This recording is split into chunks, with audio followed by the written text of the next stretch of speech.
દૂર દૂરથી વધારેલા ગુજરાત પત્રકાર સંઘના વાલા પત્રકાર મિત્રો જે હાલોલથી સવારે 4 વાગે નીકળે ને ત્યારે જ્યાં પહોંચી શકાય, અને અમારે અમદાવાદથી આવવું હોય ને તો અમે 10:30 આવીએ, એ લોકો 9:30 આવી જાય. બોલો, આવું છે બધું. એવા પત્રકાર મિત્રો ને ગુજરાત પત્રકાર સંઘ આવકારે છે અને એમનું હાર્દિક સ્વાગત કરે છે.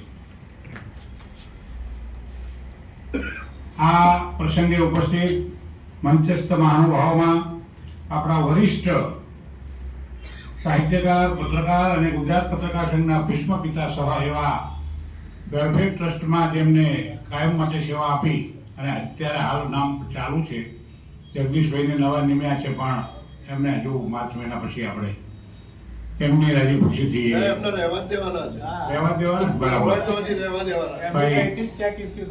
બસ, ઓકે. મને ખૂબ ગમ્યું, પણ એ મિટિંગમાં કે એટલે મારે થોડું કહેવું પડે અને જાહેરમાં કે બહુ મજા આવે. એટલે હવે આપણા વેલફેર ટ્રસ્ટના કાયમી ચેરમેન એવા વરિષ્ઠ સાહિત્યકાર, બાળ સાહિત્યકારમાં જેમને સંખ્યાબંધ પુસ્તકો લખ્યા અને પારિતોષિકો પણ એમને મેળવ્યા એવા આપણા યશવંતભાઈ મહેતા, જેમને આપણે દાદાના નામથી બોલાવીએ છીએ, એમને આજની સભાનું આપણે પ્રમુખ પદ જાહેર કરીએ છીએ.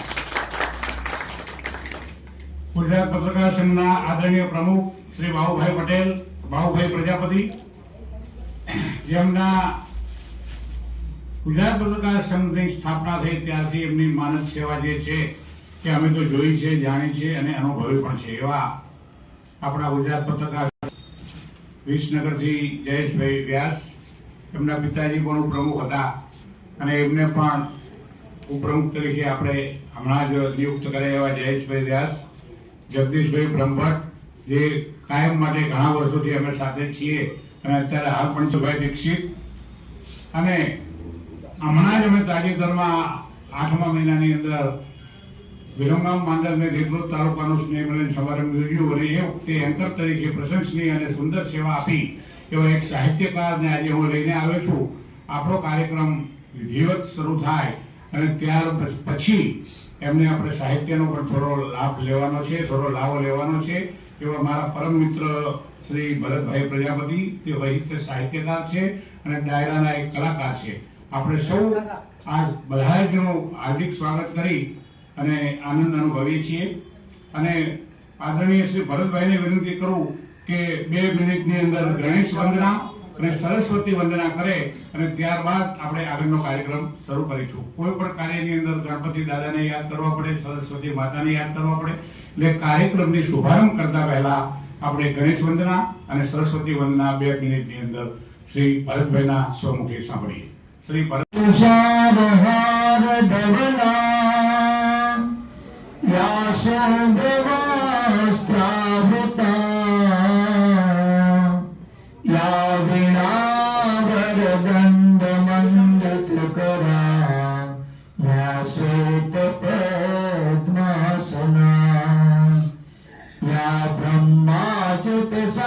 ભગવાન વિષ્ણુ મંગલમ ગરુડધ્વજ મંગલમ પુંડરીકાક્ષે મંગલાય તનોહરિ સર્વમંગલ માંગલ્યે શિવે સર્વાર્થ સાધિકે શરણ. અને 2026 નો આપણો સ્નેહ મિલન સમારંભ આજે સરદાર વલ્લભભાઈ પટેલની દેશભરમાં 150મી જન્મ જયંતિ ઉજવાઈ રહી છે. એવા સમયે આપણે એક એવી હેરિટેજ જગ્યામાં ભેગા થયા છીએ કે જ્યાં સરદાર વલ્લભભાઈ પટેલ સાહેબે એમની આઝાદી પછી અમદાવાદના મેયર તરીકે એમને સત્તાનું સુકાન સંભાળ્યું અને 11 વર્ષ સુધી આ બિલ્ડિંગની અંદર તેઓ રહ્યા એમના બહેન મણિબેન સાથે. એ બિલ્ડિંગની અંદર આપ સૌનું સ્વાગત છે. મંચ ઉપર બિરાજમાન આપણા સૌના પત્રકાર મિત્રોના લાડીલા પરમ આદરણીય માનનીય શ્રી યશવંતભાઈ મહેતા સાહેબ, માનનીય વાઇસ પ્રેસિડેન્ટ જગદીશભાઈ બ્રહ્મભટ્ટ, ડોક્ટર નિખિલભાઈ શાહ, પરમાનંદભાઈ જે આવ્યા છે આપણે દૂરથી, ખૂબ જ સૌથી પહેલા પધાર્યા છે એમનું બધાના મંચ ઉપરથી અત્યારે પત્રકાર સંઘોના ઘણા યુનિયનો આપણા રાજ્યભરમાં ફૂટી નીકળ્યા છે અને કોઈ કહે છે કે મારા 15,000 સભ્યો છે, કોઈ કે 20,000 સભ્યો છે. એવા બધા એટલા બધા પત્રકારો ગુજરાતમાં પેદા થઈ ગયા છે. આશ્ચર્ય થાય આપણને. 65 વર્ષથી આપણે બેઠા છીએ તો આપણી પાસે સંખ્યા અત્યારે લગભગ 450-500 ની છે. એમાંથી મીટિંગમાં હાજર 100-150 દરેક વર્ષે મિત્રો અહીંયા આવે છે. વારગામના આવતા નથી, પણ તમામ સભ્યો આવે તો આ હોલ નાનો પડે ને આપણે આના બદલે બીજો મોટો હોલ આપણે 500-1000 નો રાખવો પડે. હું એવી આશા વ્યક્ત કરું છું કે આપણી અત્યારની જે હોદ્દેદારોની ટીમ ખૂબ મહેનત ધગજથી કરે અને આપણા પત્રકાર સભ્યોની સંખ્યા 1000 સુધી પહોંચે અને વેલફેર ટ્રસ્ટમાં પણ જે સભ્યો આપણે વેલફેર ટ્રસ્ટ ચલાવીએ છીએ ગુજરાત પત્રકાર સંઘ દ્વારા, એના ચેરમેન શ્રી છે આપણા યશવંતભાઈ મહેતા સાહેબ, અને એમાં આપણે જો કોઈ પત્રકાર સ્વર્ગવાસી થાય તેના ફેમિલીને 25,000 રૂપિયાની સહાય આપીએ છીએ. કોઈ ઇમરજન્સીમાં બીમાર થાય તો પણ આપણે મેડિકલનું પણ કોઈ એવી જોગવાઈ આપણે તપાસ કરીને એને સભ્યને જરૂરતમંદ હોય તો પૂરી પાડીએ છીએ. આપણે મહેતા સાહેબના માતૃશ્રીના સ્મરણાર્થે જે કોઈ આપણા પત્રકારોનું સંતાન બોર્ડની અંદર પરીક્ષામાં ફર્સ્ટ ક્લાસ લાવે તેને આપણે 1,000 રૂપિયાનું પારિતોષિક જાહેર કરેલું જ છે. એટલે 10મામાં કે 12મામાં જો કોઈ પત્રકારોના સંતાનો ઉત્તીર્ણ થતા હોય ફર્સ્ટ ક્લાસમાં તેની નામાવલી મોકલે પત્રકાર સંઘની અંદર તો આપણે એ મુજબ કાર્યવાહી પણ કરીએ છીએ.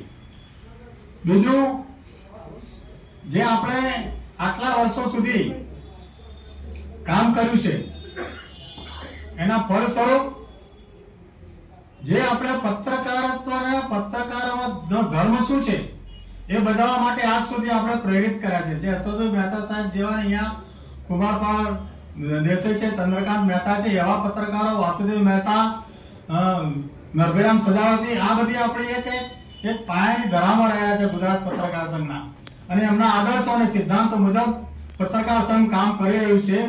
એટલે જે અત્યારે જે પત્રકારો પેલા બિલેલીના ટોપની જેમ ફૂટી નીકળ્યા છે એવાઓને આપણે મેમ્બર બનાવતા નથી. ઘણી સભાઓની અંદર ઘણા રાજકારણીઓ, ઘણા નેતાઓ એમ કહે છે ભાઈ આ તોડબાજ પત્રકારો, પણ એવા તોડબાજ પત્રકારોનું ગુજરાત પત્રકાર સંઘની અંદર કોઈ કામ નથી. આજ સુધીના ઇતિહાસમાં મેં જોયું છે અને હું ગર્વ લઉં છું કે મારા ગુજરાત પત્રકાર સંઘના કોઈ પણ સભ્યના નામ, કોઈ પણ સભ્ય પોતાના નામને બટ્ટો લાગે એવી કોઈ કાર્યવાહી અત્યાર સુધી કરી નહીં. એનો ગુજરાત પત્રકાર સંઘ ખૂબ જ ગૌરવની લાગણી અનુભવે છે. અને આપણે એના માટે એવું નક્કી કર્યું છે કે જે પત્રકાર સંઘો આપણને અત્યાર સુધી સાથ સહકાર આપી રહ્યા છે એમને આપણે સન્માનિત કરવાના ધોરણે એક સન્માન પત્ર દરેક પત્રકારને આપવું, અને એમાં આપણે 10 વર્ષના સમયની મર્યાદા નક્કી કરી છે કે 10 વર્ષ થયા હોય એ અને તેથી વધુ જે પત્રકાર મિત્રો હોય એના માટે સન્માન પત્રો તૈયાર કરીને આપણે એક ફર્ધર એક ફંક્શન ગોઠવીશું, એની અંદર તમામને આપણે સન્માનિત કરીશું. બસ, ધન્યવાદ.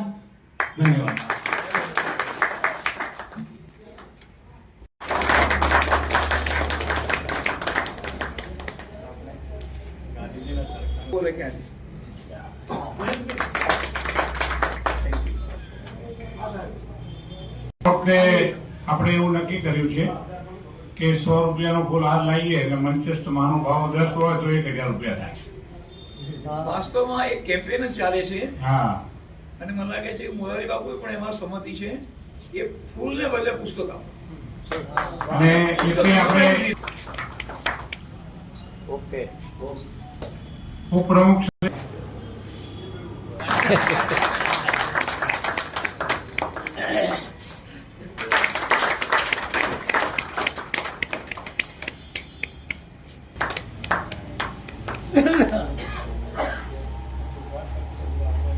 અને મારે નિવૃત્ત થવાને 1 વર્ષ થયું અને અત્યારે હું એસોસિએશનમાં સક્રિય બન્યો છું.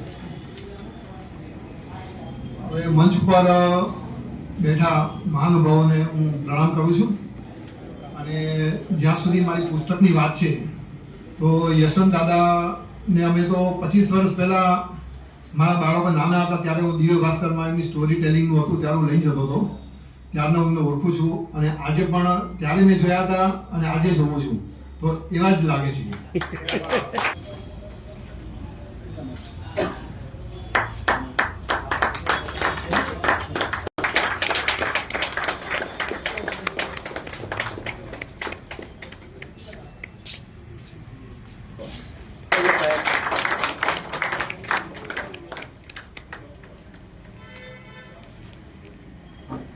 रंगीन सपने मासूम सपने पलकों का पलना झुलाऊं तुझे. इस देश को रखना मेरे बच्चों संभाल ले. ફિલ્મમાં નહેરુના શબ્દો છે. બહુએ કહ્યું પ્રમાણે આપણી આ સંસ્થા એનું રજીસ્ટ્રેશન 1959 થયું. વાસ્તવમાં વાસુદેવભાઈ પછી બીજા ઘણા મિત્રો 49 થી એક પ્રકાર સંઘ ચલાવતા હતા. એટલે લગભગ પોણી સદી થી આ સંઘ અસ્તિત્વમાં છે. બહુ એનો ઇતિહાસ પણ થોડો કહ્યો. હું તો એક જ વાક્યમાં કહીશ કે અનેક લડતો પગાર માટેની, બોનસ માટેની, શુભેચ્છા એટલે સુધી કે કેન્ટીન માટેની,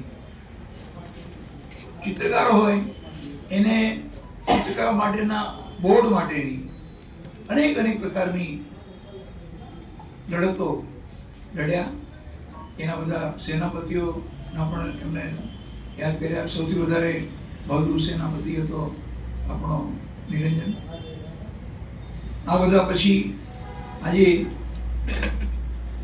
મને આનંદ છે કે આ હોલ ઉભરાઈ જાય, બે ચાર મિત્રોને ઉભા રહેવું પડે કે બહાર બેસવું પડે, ત્યાં સુધી તો આપ અહીંયા આવ્યા છો.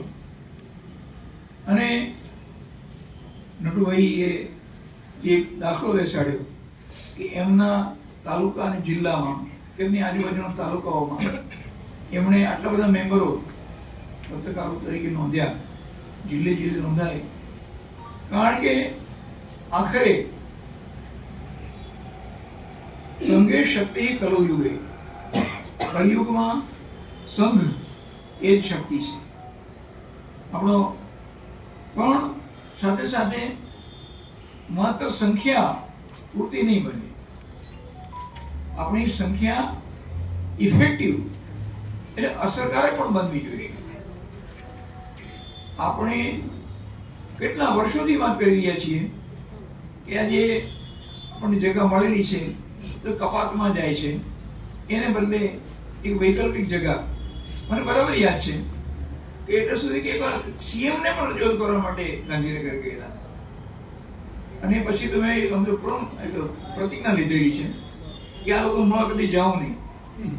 કારણ કે તમારા ઘડિયાળ, તમારા ફોન, તમારા પૈસા, તમારા ઘરના લુગડા ઉતરવું બાકી રાખે આ લોકો. અને પછી આજ સુધી કામ તો કર્યું નથી.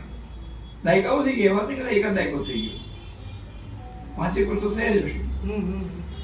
પણ કે ક્યારે થશે કે જયારે આપણે એવી દ્રઢતાપૂર્વક કહીએ કે ભાઈ અમને એક જગ્યા માગી આપો, કારણ કે અમારી જગ્યા દઈ રહી છે, મિત્ર અમે આંશનું પૂરું કરીએ છીએ.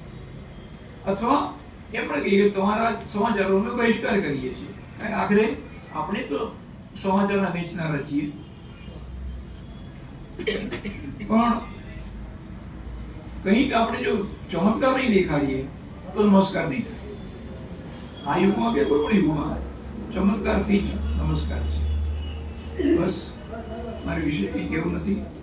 બધા સજ્જ થતા રહેજો. અને એક નાનકડી એક વાત પણ કહી દઉં કે